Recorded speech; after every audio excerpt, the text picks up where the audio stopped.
Hello, good morning to all of you and welcome to BYJU'S Exam Prep. Welcome to today's session of the Hindu Newspaper Analysis, where we shall be picking up the newspaper for the day, and in particular the daily edition of the Hindu newspaper. We shall be picking up few of the important and relevant topics that are important for your examination perspective, either from your mains or your prelims perspective. We shall be discussing and analyzing those topics in detail, and eventually we shall also be taking few moments of time in order to discuss the types of mains questions which can be asked from that. After this session, I also do encourage you to go to our Telegram channel and take up the quiz based upon the analysis of today's newspaper. That will give you an idea about how much you have understood and what are the weaker areas per se. Particularly those of you appearing for the prelims examination in this year, it is very, very important for you to be checking yourself and your preparation standards on a daily basis. So kindly go to the Telegram channel and do access the daily quiz. Now, without further ado, let us take a look upon the topics that we are going to discuss today. So the first topic that we are going to discuss is about the energy transition that India has to go through. So India's just energy transition is more than a coal story. This is one of the lead articles in the editorial for the day, and this is very, very relevant for your mains examination because it gives you a lot of insight regarding the process of transition to green energy. So that is something we are going to talk about. Then, are Kerala's PSEs, public sector enterprises, a boon or a bane? Are they good or are they bad for the governance, for the economy of the state, for the state in itself? That also gives us an opportunity to discuss upon the functionality and the functioning of the public sector enterprises, not only in the state of Kerala, but across the country. We shall be discussing this with the example of Kerala and few of the enterprises run by the Kerala government. Then, the discrepancies in the AISHE report, that is for the higher education and a survey for higher education report. So here we shall be taking this article and discussing this report in slightly greater detail. And we shall be trying to understand what kind of questions can be asked from that. The discrepancy part of it, which has appeared in the newspaper, is not so big, but the report in itself becomes very important for your examination, particularly your GS paper 2. Then, capital flows and commodity prices could still pose concerns for the Indian economy. That is appearing in the form of an interview in the page 12, and that again is important to give you an idea about the economic downturns which can possibly lie ahead in our due course of time. So one by one, let us pick up these topics for discussion. We start with the first topic of the day, and that is India's just energy transition is more than a coal story. Now, energy transition. When you hear about this term, transition, now what does that mean? It basically ends up reflecting an activity whereby once you are using a particular kind of energy, let's suppose you are using coal, right, as a source of energy. From that, you go to solar power. Okay. Now, solar power will also produce energy. Coal will also produce energy. But let's suppose till now, you as a country, you as a society has been relying upon coal as a source of energy. Then transitioning from coal to solar power, so that coal no longer remains your main energy supply, but rather the solar power becomes the main energy supply. That is the transition that we are talking about here. Now, across the world, and in fact, if you take a look at the global discourse for the past 3 to 4 years, everybody has been talking about global warming and climate change. We do know that the temperature of planet Earth has been rising consistently over the past few decades now. And that has led to very disastrous consequences all across the planet, and even in our own subcontinent, we have observed the changing rainfall patterns, the occurrence of droughts, crop failures, etc. For example, in today's newspaper itself, you will find another small story talking about how the paddy cultivation in Tamil Nadu has been disrupted and a lot of crops have been destroyed due to unseasonal rainfall. Now, all this is nothing but the impact of climate change and global warming manifesting itself in front of all of us. So the entire world has been talking about transitioning from various different sources of energy such as oil, such as coal, fossil fuels in general, which also produce a lot of greenhouse gas emissions and further exaggerate the impact of global warming. We have to transition to a cleaner methodology of production of energy, be it solar power, be it wind energy, be it tidal energy, and so on. Or even in small quantities, the hydroelectric energy which is provided. So that transition is being talked about here. Now, when we talk about that transition, India occupies a particularly important role across the global community of nations. How? We as a country are one of the large emitters of greenhouse gases. And overall, our energy requirement is set to increase in the coming years as more and more people come to the job area and to the workforce, and also as the economy is ever expanding. We do need to produce more electricity. So India is one of the leading emitters across the globe, but at the same time, India is also the country whose emissions are supposed to go up.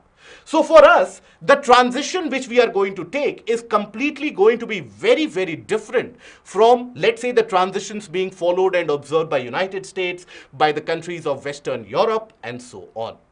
So that is why India's transition is a specific story that we need to talk about. Now let us talk about this transition in slightly greater detail. Now here you will also come across another important terminology, that is Just Energy Transition, JET partnership. Just Energy Transition Partnership. Now, what is this Just Energy Transition Partnership? So if you take a look at it, then this was launched at Conference of Parties. COP here stands for Conference of Parties. Conference of Parties 26. Now, Conference of Parties 26 is held under, or was held under, which convention? It was held under the UNFCCC.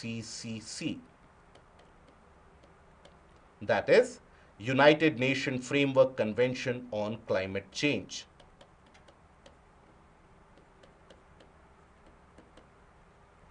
Framework. Now these are few of the important things for your prelims, guys. Okay, that COP26 at Glasgow was under the aegis of which of the conventions? These are important, okay, on climate change. Now, a brief background. This convention in itself was arrived upon at Rio de Janeiro in Brazil in 1992. You had the Rio Summit. That is when this convention was finalized, and the 26th Conference of Parties for this convention was held in December 2021 in Glasgow. Now, there at the COP26 Glasgow meeting, there was a kind of an overwhelming agreement to the fact that there needs to be in place a funding mechanism whereby the developed countries can help the developing countries transition into a cleaner energy with the help of certain kinds of financial assistance. So here, it was supported with UK, that is United Kingdom, the US, France, Germany, and the European Union. These are the various countries which have pooled in some part of their resources. Now it aims to reduce emissions in the energy sector and accelerate the coal phase out process. So here please understand a very important nuance, and it is an important nuance because as far as India is concerned, it brings about a monumental change in the policy decisions that India is going to take. For example, had the statement only mentioned that it aims to reduce emissions in the energy sector, that could also have meant that your existing coal power plants could have been made more efficient, the emission levels could have been reduced. So thereby, you would not have required to invest such a large amount of money into it. But here, another phrase has been added, and that is coal phase out process. So not only do you have to reduce the emissions, but invariably going into the future, you have to phase out coal from your daily energy mix. So this is where India had significantly raised its concerns at this Conference of Parties itself. But an overwhelming majority of nations, they agreed to it, and that is why it entered into the Just Energy Transition Partnership Agreement.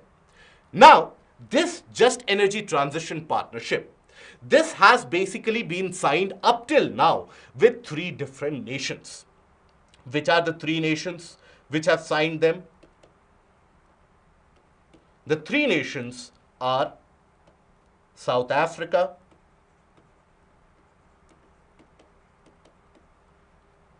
Indonesia, and Vietnam. These are the 3 countries which have already signed that kind of a partnership agreement whereby financial assistance will be provided to them to help them transition. India is next on the list. And India, right now being the G20 president, particularly gains an importance and also global limelight in order to agree to this partnership. But there are certain issues in the way. And we need to be able to identify that. We need to be very cognizant of the issues that the country is facing in terms of its transition. Because when the entire world is advocating that you should transition as a country, as an economy to cleaner energy, we in India, we also want that, right? But there are certain issues. What are they? They are, first of all, you have to understand that whenever this transition happens, wherever it happens, from one source of energy to other source of energy, that brings about a lot of various issues in terms of job creation. For example, let's suppose you have an existing power plant. Let's suppose you have an existing power plant. Now this power plant is based on coal. And it generates, let's say, 500 megawatts of electricity. Now, this power plant typically, let's say, gives employment, direct or indirect employment, let's say, to 2,000 people. It is a slight overestimation, but let's suppose, just for example's sake. Now, if you transition, let's say, to a solar plant. Now, when you transition to a solar plant, which also has a capacity, let's say, to produce 500 megawatt of electricity. Solar power plants, they don't need so many people, right? So let's say the number of people employed in the solar power plant is around 150. So what will happen to the rest of the people? Where will the rest of the people go? That is, the remaining 1850 people that we have, they will be left without jobs. So, this is a very significant paradox that any country faces. So, on one hand, you have to transition to cleaner forms of energy. But does that mean bringing about unemployment, bringing about lack of opportunities to the present generation and also to the future generations? Because let's say we are able to generate electricity with the help of wind turbines, again, that will provide a kind of job losses as well. Because here you have to understand it is not only people directly employed in these areas. And listen to this carefully. For example, when we talk about a coal power plant, a coal-based thermal power plant, you have to understand that there are a number of people involved in the mining process. There are a number of people involved in the steel industries, which manufactures those heavy machineries to be deployed in these coal power plants. There are a number of people deployed and employed in the power generation in that area and the running and the operation part of it. So there are a lot of people associated with the entire sector. Now, how do you do justice to those people? That is one prime area of concern. Now, this basically disrupts the fossil dependent jobs. This disrupts forms of future energy access. Let's say you have phased out all the coal power plants. Tomorrow, if there is an energy scarcity, can you simply revive an old coal power plant? Absolutely not. Take the case here. I would like to give you the example of Germany. Now, Germany, when we talk about it, you remember in 2011, Japan faced a very major tsunami. And in that major tsunami, there was a nuclear power plant which underwent an accident, and there was a leak of those nuclear materials, radioactive materials. Now, owing to that accident, Germany took a very harsh and a sudden decision that it will phase out all the nuclear power plants in the country, which were many. Germany did manage to do that. But has that served Germany well? Absolutely not. If you take a look at Germany today, because it doesn't have the capacity to generate power through nuclear power plants, which it once did, now Germany is forced to rely upon Russian oil, creating strategic issues. At the same time, Germany is forced to import coal and burn that coal, creating those emissions. So future fuel dependency and future energy reliability, that is something you have to keep in mind. And when the states will transition, the states will invest so much of money that their own capacity to give in some amount of money or invest some money in, let's say, welfare schemes. For example, getting your seeds at a cheaper price, getting your food grains at a cheaper price, having better road connectivity, having better, let's say, electricity supply. All those welfare schemes will take a hit because the government's income in itself will take a massive drop. Then, capacity to spend on welfare programs and thus exacerbate existing economic inequalities between the coal and the other regions. Now, the existing deals which have been signed with these three countries that we have talked about. Which are those three countries? Indonesia, Vietnam, and South Africa. So the existing deals, the partnership deals which have been signed, they pay limited attention to these job losses. It is only South Africa, keep that in mind. South Africa is one of those countries which has allocated $8 billion as a financial assistance in order to support those who have lost their jobs. So that can be a framework for a country like India as well. We will also need a lot of money, a lot of resources to be allocated to cater for those job losses and to compensate for that. Now, basically, the emphasis by developed countries on coal phase down without adequate attention to the country in particular where the phase down has to happen disregards the crucial difference in energy transition. What does it mean? It basically, in very simple words, it tells us that one size fits all policy does not work.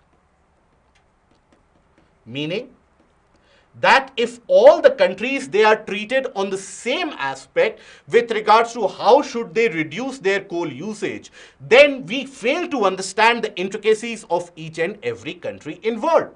For example, the energy transition in a developed country is going to be very different than the energy transition required for a country like India. For example, let's suppose a developed country like United States. Let's say United States is producing 100 units, right, from fossil fuel, and it has to transition to clean energy. So what will it do?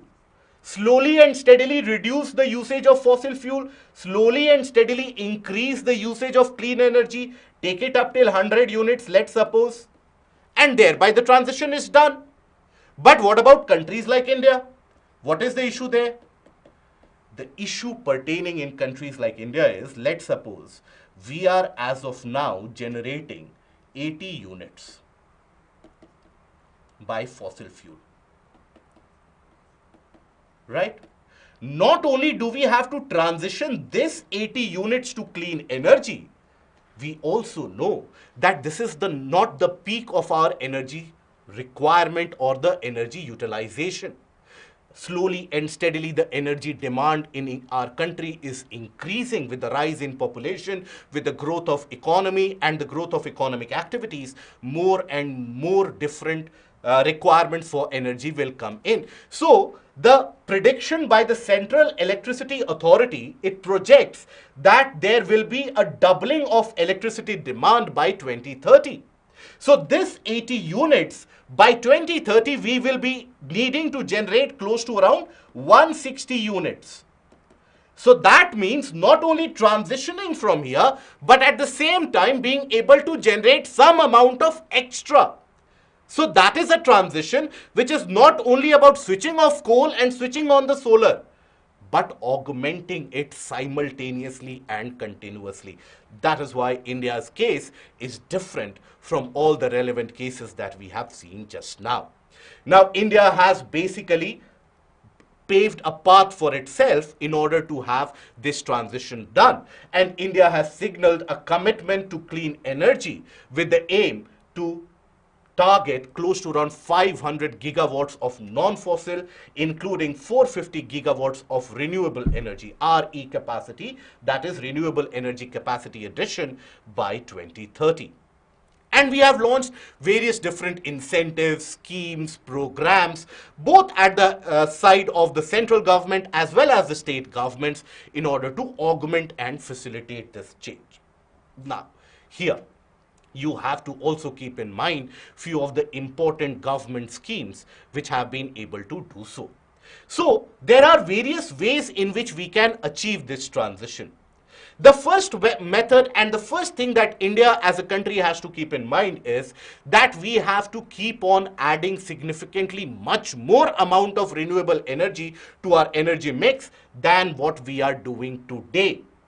It is no matter of a joke where when we talk about India, India has managed to add stupendous amount of energy generation capacity by renewable energy over the past few years. But then, if you compare it with the rest of the world, it is still very high. But then the requirement of the country in itself is much greater.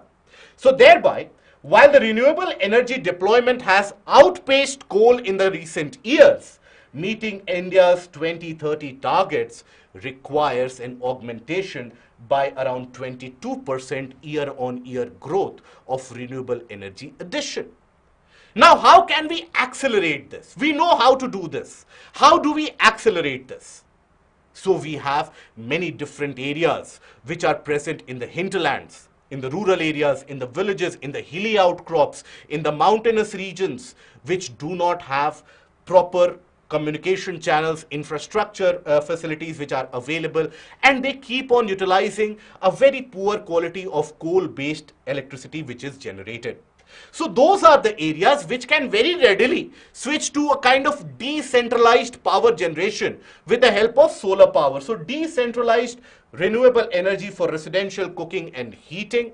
All the diesel-based MSMEs should be encouraged, should be incentivized to go for solar energy. Agricultural output, or in fact the amount of energy consumed in agriculture is humongous.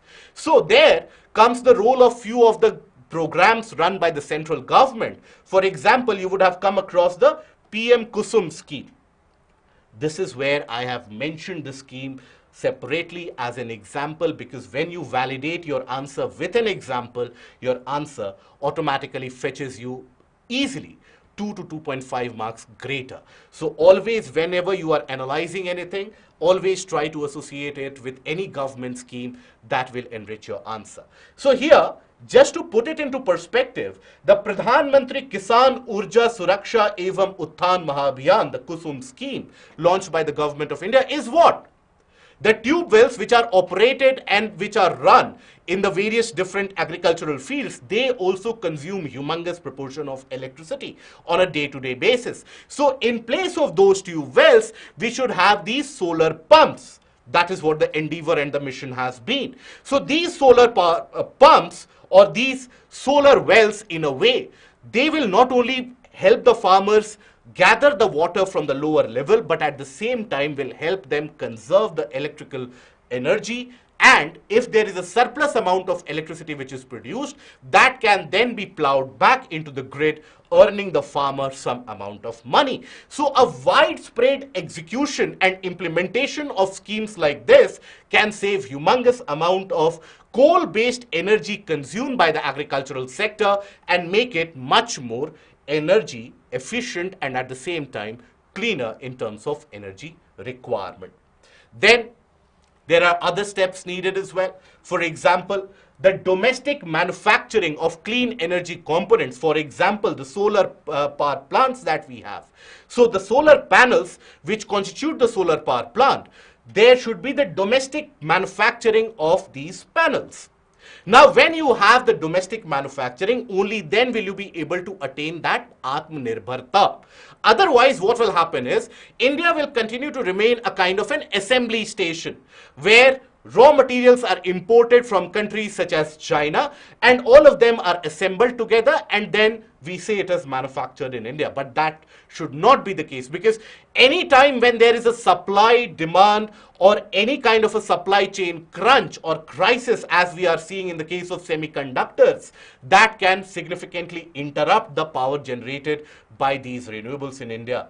As of now, India bags only a paltry amount of 20% of this manufacturing of these critical components. That has to increase. Now, while that takes some time to implement, simultaneously we should also work upon to increase the efficiencies of our existing coal-based power plants. We do know that there are glaring inefficiencies in the coal-based power generation. How? For example, let me give you the example of few of the inefficiencies which exist, which has also been highlighted in this article. One of the inefficiencies rather is the capacity utilization. Capacity utilization.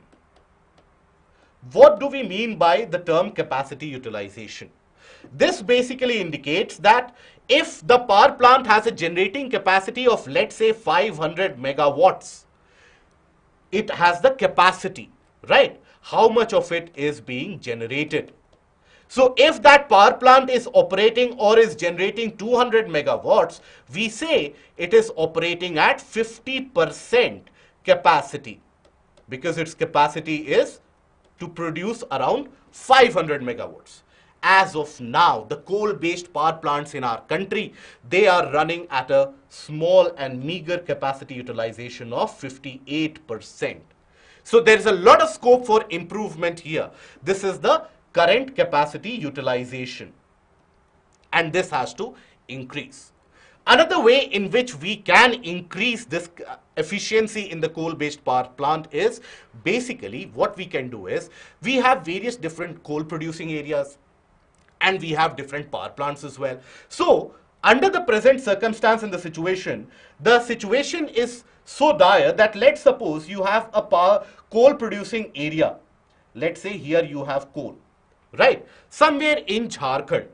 Now that coal is shipped all the way to, let's say, Punjab to run a power plant.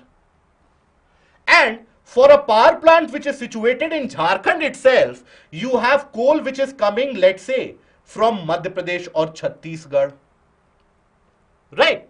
So you have these glaring inefficiencies. Ideally, it takes much greater amount of energy to transfer coal than to transfer electricity.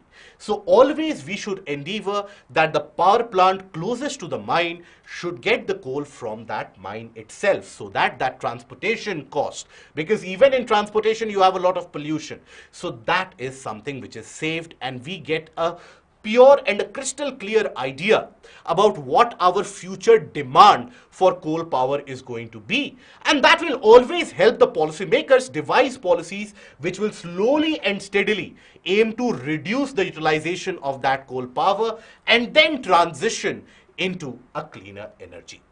So those are the perspectives brought to the table by this article.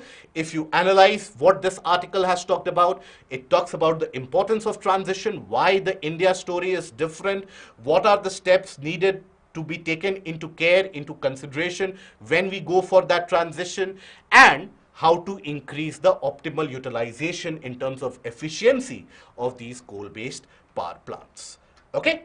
Now, then coming to the next news articles. Are Kerala PSEs a boon or a bane?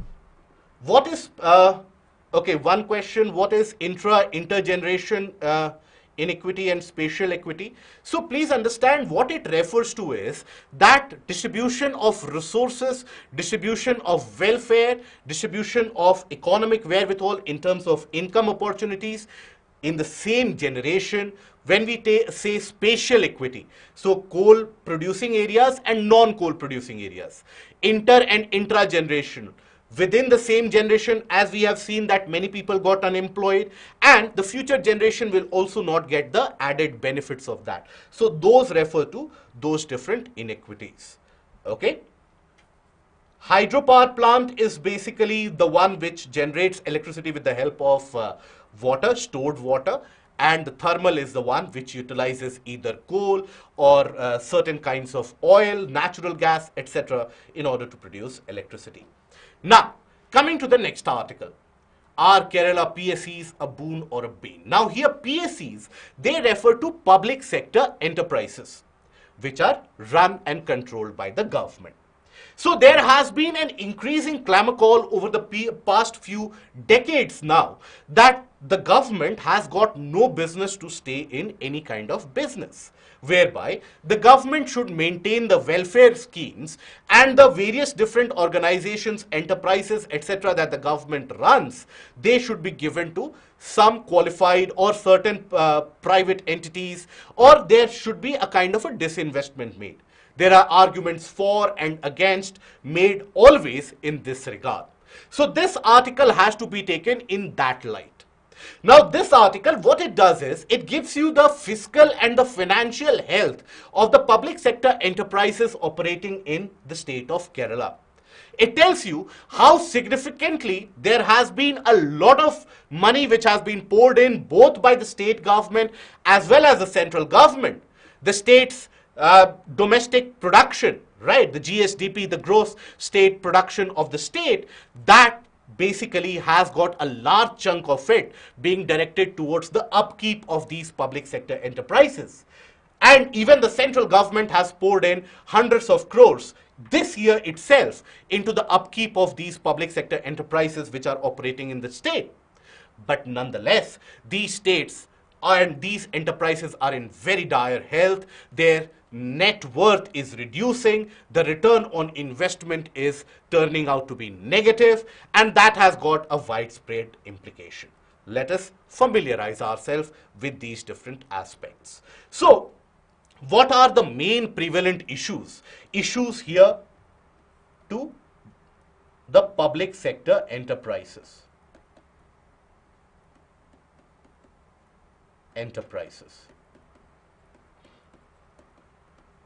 What are the main issues that they face? And all these issues that we are going to talk about, guys, here, please understand, you don't need to learn the data here, but at the same time, you need to be cognizant enough to understand that almost all the state-run enterprises, they suffer from a kind of a similarity of issues. So even if a kind of an indirect or a vague question comes from this area, I think you will be able to relate it and to apply the same logic in those areas easily as well. So keep that in mind.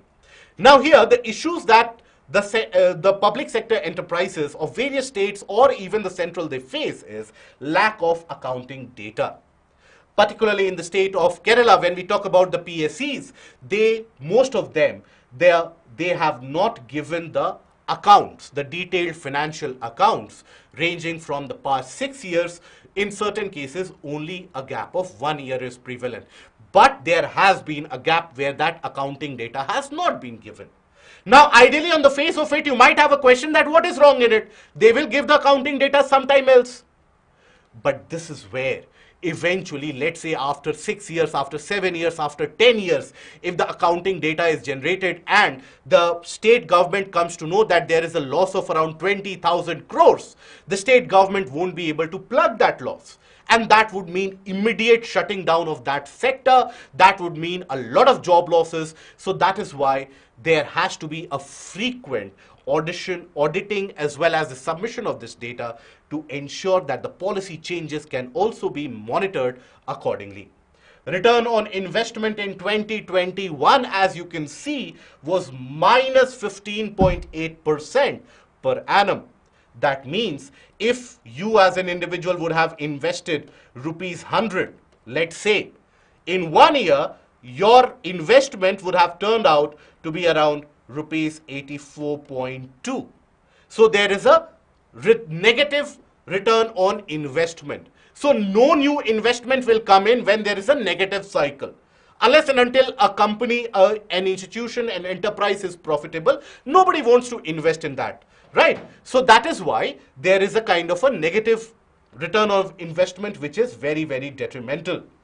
And for the three public utilities, the major three public utilities in Kerala, that is, you have the Kerala State Electricity Board, Kerala State Road Transport Corporation, and the Kerala Water Authority, the loss here, if you will observe, was close to around rupees 1.67 lakh per employee. This is rupees 1.67 lakh per employee. So think about it. Per employee, these enterprises are losing so much of money. So is it fiscally prudent to be running these enterprises anymore? Or do we need a significant change in policy direction? Now, the continuing net worth erosion is a major issue.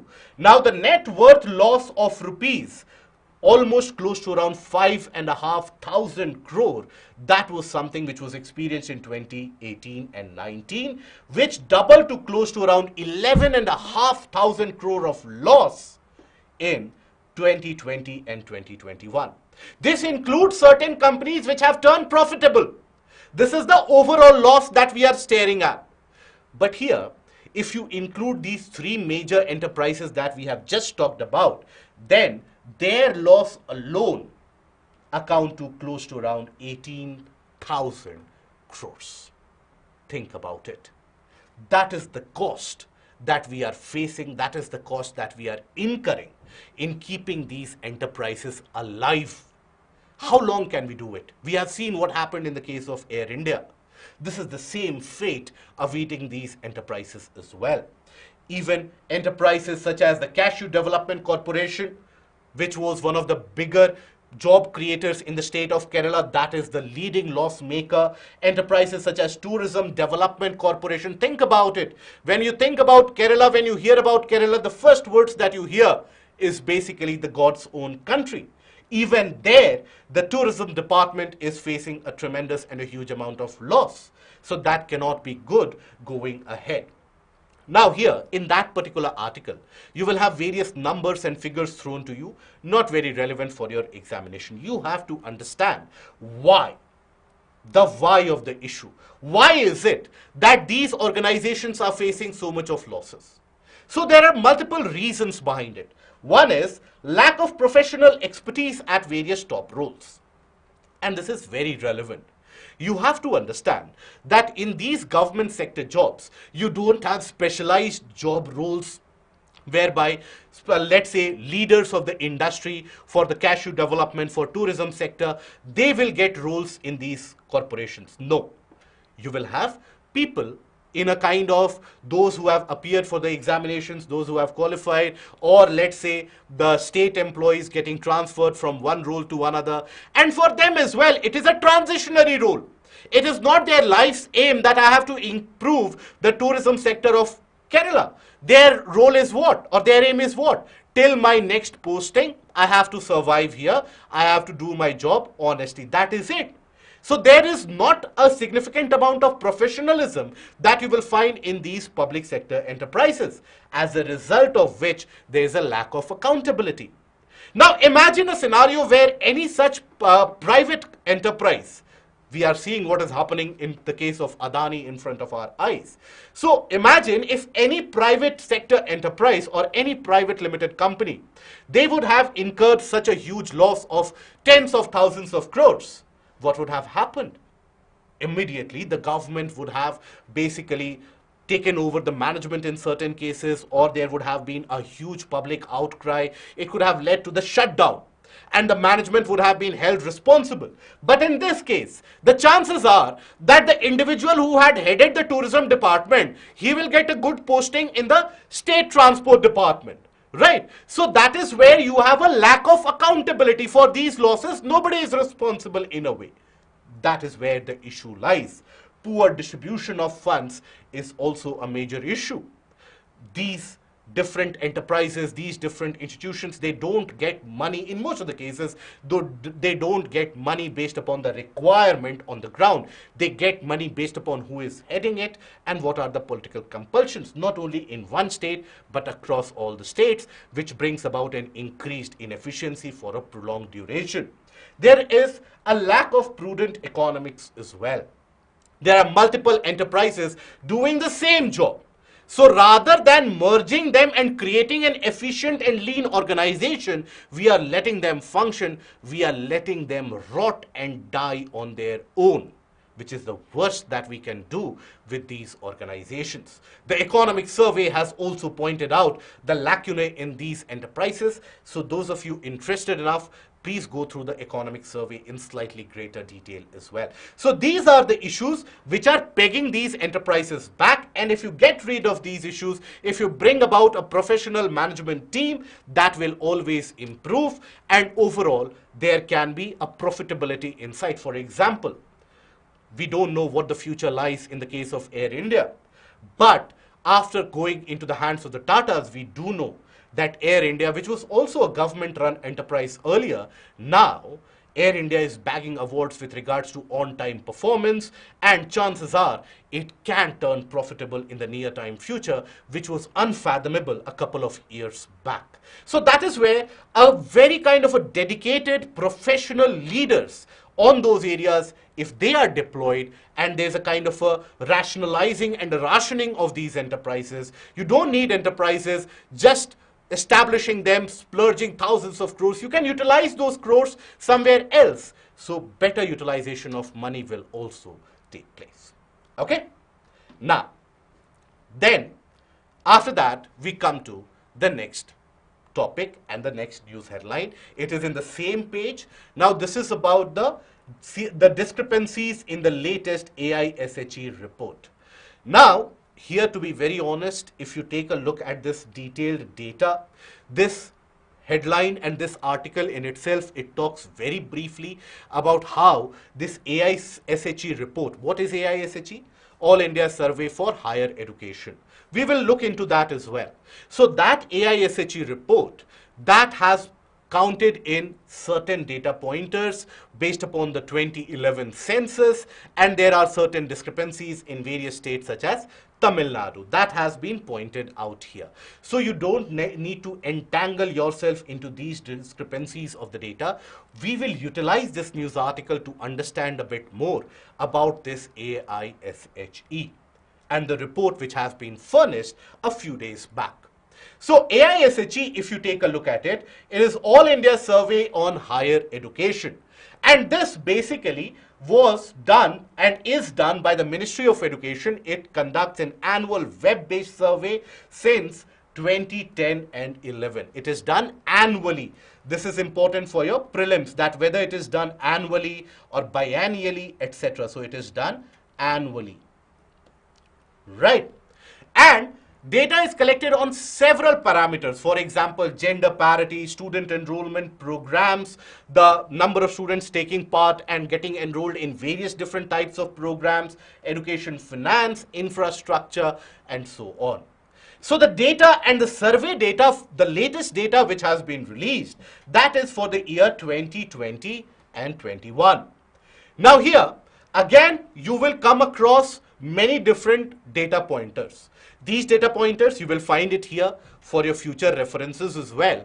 But what I would basically urge you to do is look at the larger trend rather than learning all the data pointers. Few of the data pointers need to be looked at, but rather than that, look at the overall trend.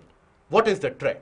So there has been a 7.5% increase in student enrollments in the country as compared to 2019-20. Now here, enrollment. So that brings you to another topic, and with regards to this as well, related to this itself, and that is the gross enrollment ratio.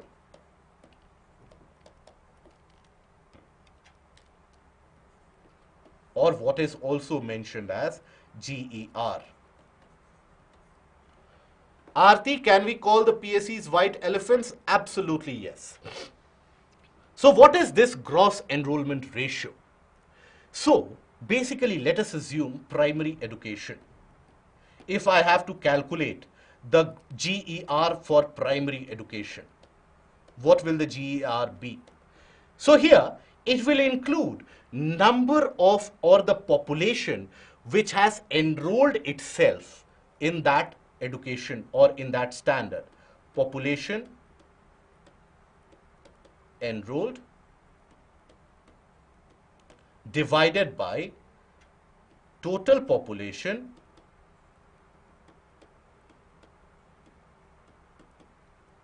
in the age group. For example, let's suppose I am considering the gross enrollment ratio in primary education. I can broadly take a parameter that up till the age of, let's say, 14 years, that is where you will have the population still trying to enroll in primary education. You won't generally find the 20-year-old individual or candidate enrolling themselves in primary education generally. So that is where the population enrolled divided by the total population in that age group, that gives you the gross enrollment ratio.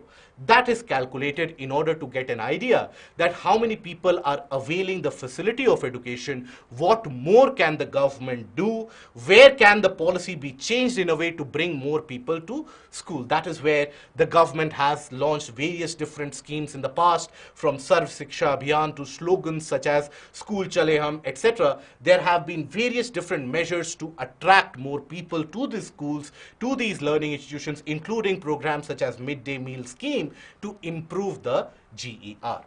Now here, this report tells us that there has been an increase in the student enrollment, right? So more number of people have enrolled themselves.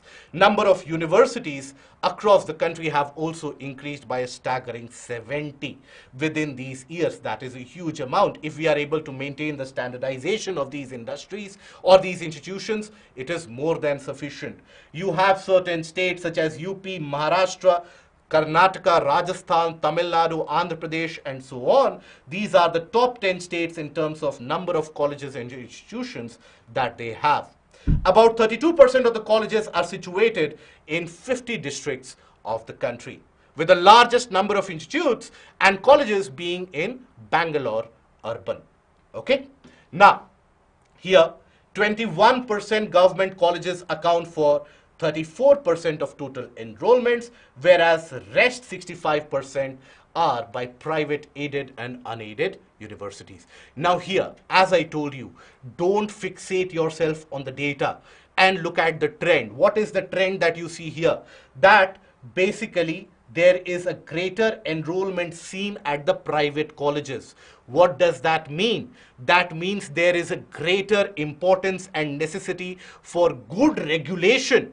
Because in private institutions and colleges, you cannot dictate them that this should be the syllabus, but you can regulate it, you can monitor it. So the importance of monitoring and regulation at a particularly well standard and a good standard, international standard, is the need of the hour. That is something you need to extract from here.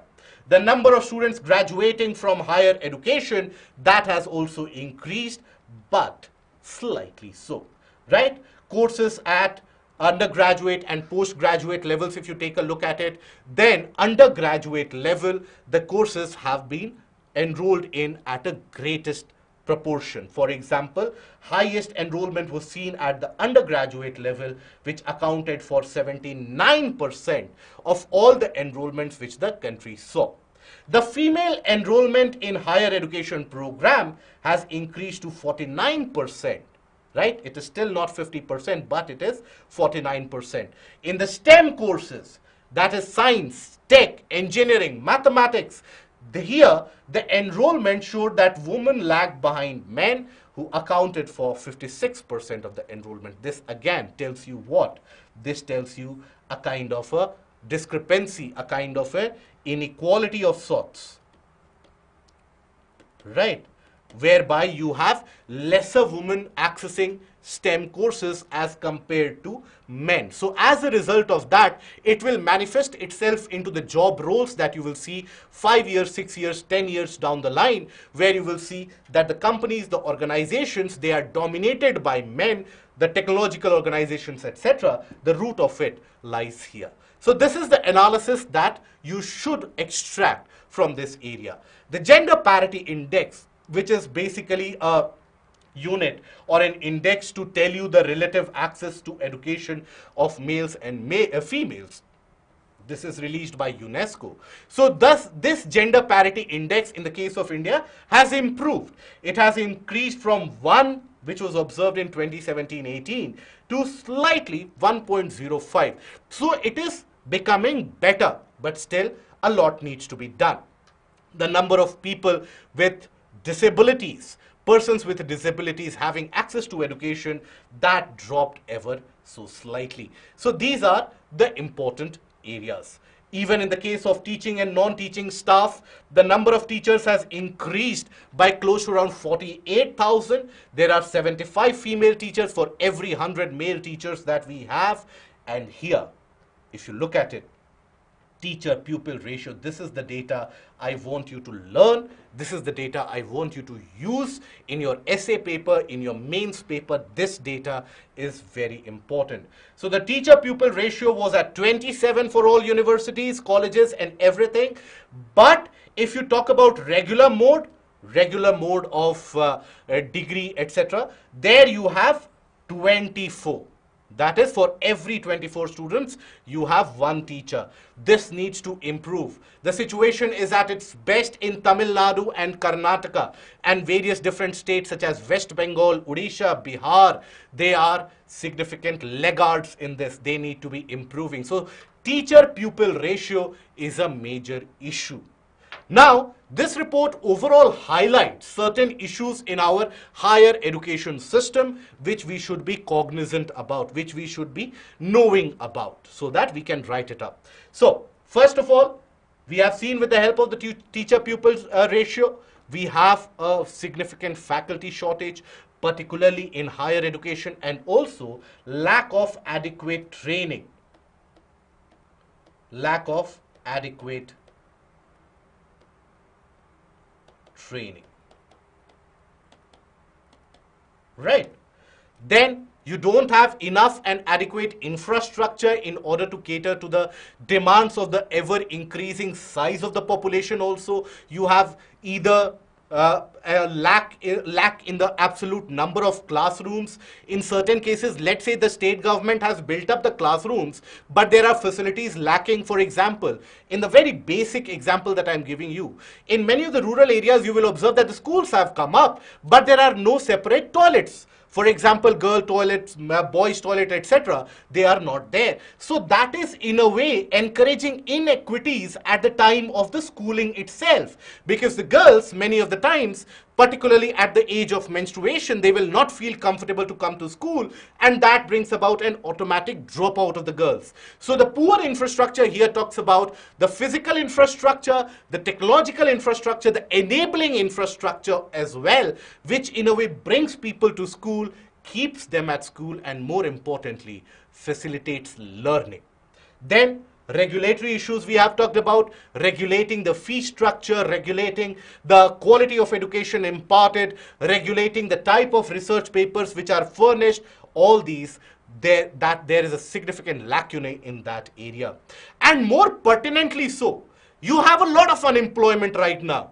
You have many people coming out of colleges and universities, and not all of them are able to find adequate and apt amount of jobs which they want to perform, which they want to do. In fact, few of the industry magnates, they have told that close to around 90 to 95% of the graduates, they are unemployable. Why is that? That is because of lack of industry-institution connect. What is taught in the educational institution is very different from what is required in the industry. It might be possible that in your engineering college, you might still be reading about technologies which were prevalent in the 1970s and the 80s. But that has got no relevance to today's usage of technology. So that is why we have an absolute lack of connect with regards to what is the requirement of the industry and what the institutions are imparting. So there needs to be a greater academia as well as the industry connect, whereby they can provide some internships, whereby they can provide grants, research grants, etc., like the Infosys grant which has been started and so on. And that is when we can pave way for a brighter future. Higher education is one of those areas which India, as a growing superpower, as an aspiring superpower, cannot ignore. We have to match up to the number of graduates that we are furnishing every year with the number of opportunities that we are able to provide. Otherwise, we might well be staring at a demographic disaster going ahead into the future. Now, here in this article, what we have seen the AISHE report, we have seen the inferences of that report, what we can infer, and the larger issues pertaining to the higher education and the problems in higher education in our country. Now coming over to the last article of the day, it is in the form of a kind of an interview section, but this also becomes relevant because this tells you about the various different headwinds that the Indian economy is going to face in the coming few months and in the next year. Right now, everywhere that you switch on to, be it your newspaper, be it the television channels or the YouTube channel, everywhere you will come across issues pertaining to budget and economy. So I'm not going to give you an economy lecture here. I'm sure you are well versed in that. Let us understand what this topic is about. Capital flows and commodity prices could still pose concerns. Now, what do we mean by that? This basically tells you that despite all the various different prudent measures that the government has taken in order to augment the economic setup in our country, in order to improve the fiscal outlook of the country, there are still concerns that face Indian economy, or what Indian economy faces going ahead into the future. So one of the concerns that you will take a look at first is a slowdown in the global economy. We do know that India as an economic powerhouse is growing.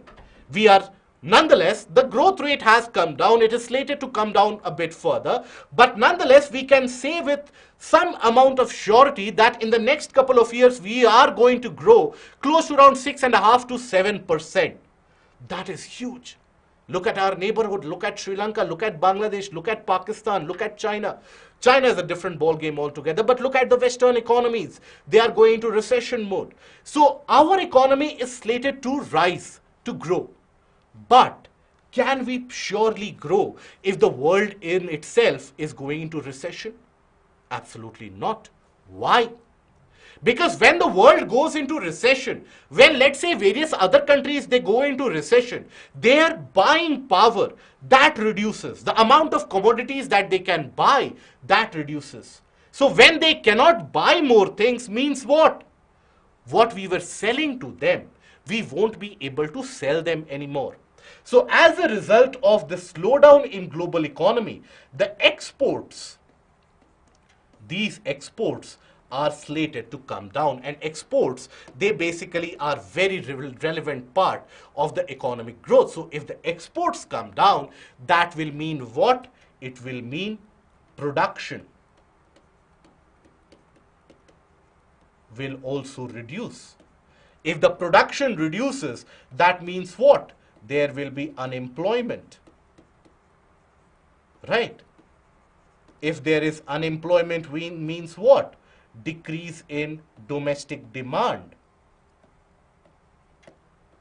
And if there is a decrease in domestic demand that we experience, then decrease in purchasing power. People won't be buying those fridges, those motorcycles, those various different appliances anymore. So decrease in purchasing power. And that in itself can further lead to a further reduction in production. So it can be a vicious cycle which can be kicked in. Currently, the global economic scenario is very, very grim.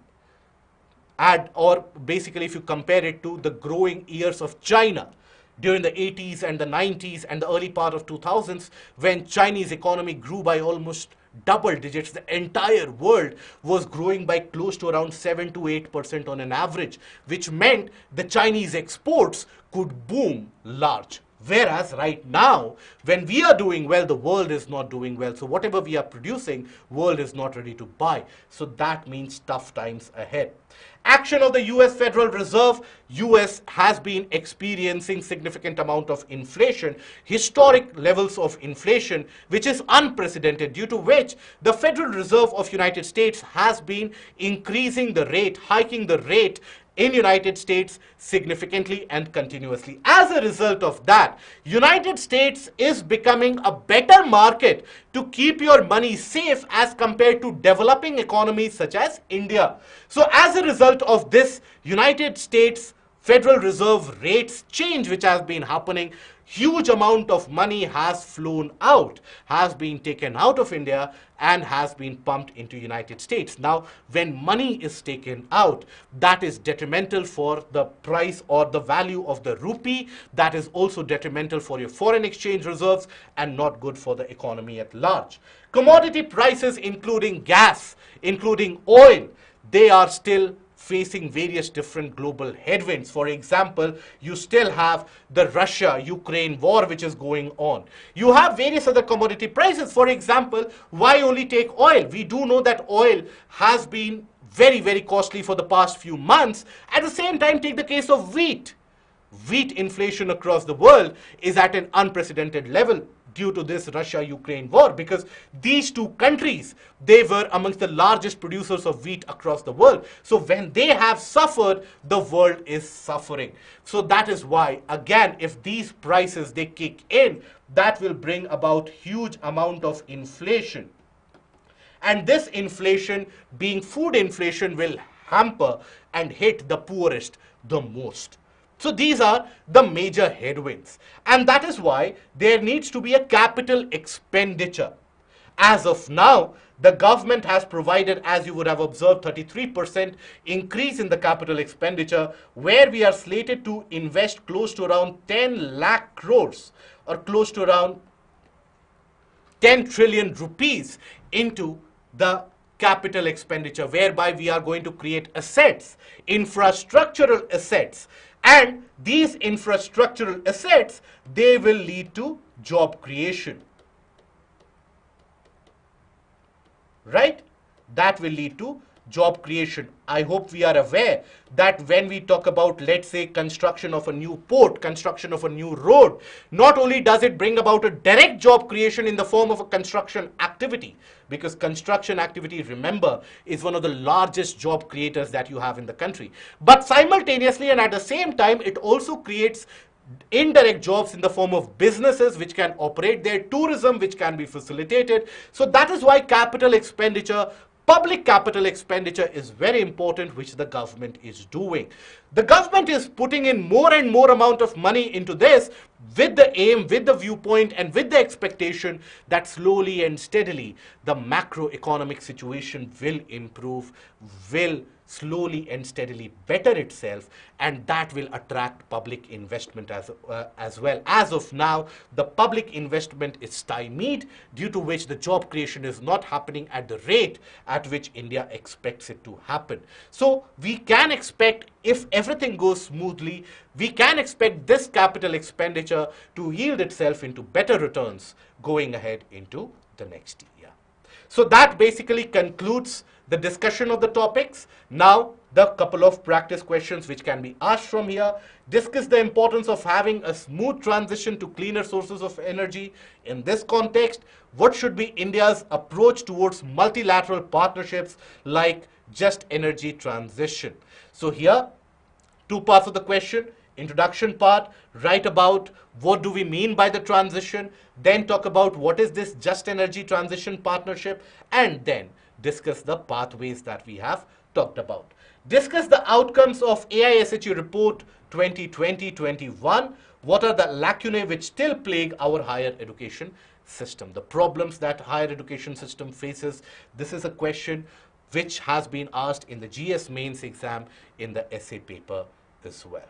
Okay, so that is where we shall be ending the discussion for today. I hope there are not many questions which are there. If any question, okay, good. So that will be our discussion for today. I encourage you to go to the Telegram channel and take up the quiz. One question by Peter, but capital expenditure also poses a threat to increasing fiscal deficit. That is true. But at the same time, you have to appreciate that we have managed to keep the fiscal deficit within a targetable range now. Now, what is the alternative? If you are not spending that much amount of capital into capex, that means there is a slowing down of the economy. So even if your fiscal deficit is in control, but the economy is not functioning anymore, there is stagnation, lot of unemployment, that will bring about inflation. So the outcome of that will be much more dire. So it is better to spend some capital till the private capital kicks in, and then slowly and steadily move over and transition into bridging that fiscal deficit. Okay? So that is all from my side. Thank you and goodbye.